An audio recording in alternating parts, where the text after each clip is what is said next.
Steve and Gloria are what I would call quiet philanthropists. They've given generously for decades to Indiana State, but always seem to stay out of the limelight. Steve is an alum of Indiana State, and he's very proud of that. Steve, like many of our alumni, really credit his career to the experience they had as students at Indiana State University. Steve's a success story from small town Indiana that went on to run a company and do very, very well in his life and his career. When we started the Bridge the Gap Scholarship Program, they really got behind that cause and wanted to help students cross the stage when financial hardships alone were really making that difficult. So they've invested in Bridge the Gap, they've invested in our College of Technology, they've invested in faculty programs, student programs. Gloria is not an alum, but we have adopted her. I think one of the great things Gloria did a couple years back was work with our College of Technology's Interior Architecture Design Group. The project I worked on in the College of Technology with the Baileys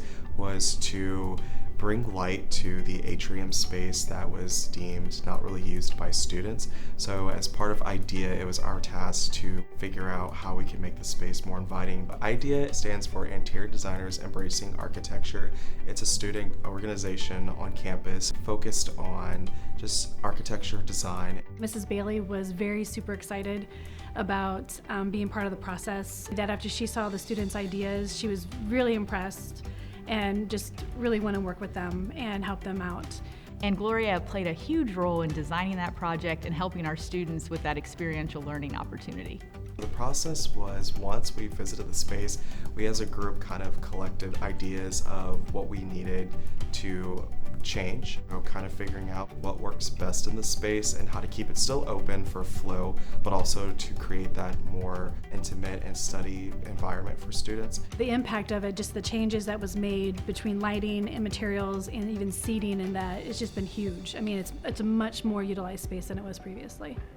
That space became really impactful because we did notice a lot more students were engaging in the space and walking around, actually sitting down, doing homework. It shows that there's people that are actually interested in this campus, interested in what they're doing here, and shows prospective students that people are still engaged and involved. There's no one more deserving of the March On Award than Steve and Gloria Bailey. I think Steve and Gloria's generosity has definitely made an impact on the university and also the College of Technology as a whole. Indiana State, in establishing the March On Award several years ago, decided that it's not just enough to one-on-one say thank you to people. We want to share with everyone who's in the vicinity and listening that these are difference makers. These individuals have made a decision that's going to impact future generations for a very long time, and we want you to know. We want to acknowledge publicly how wonderful their gift is to Indiana State.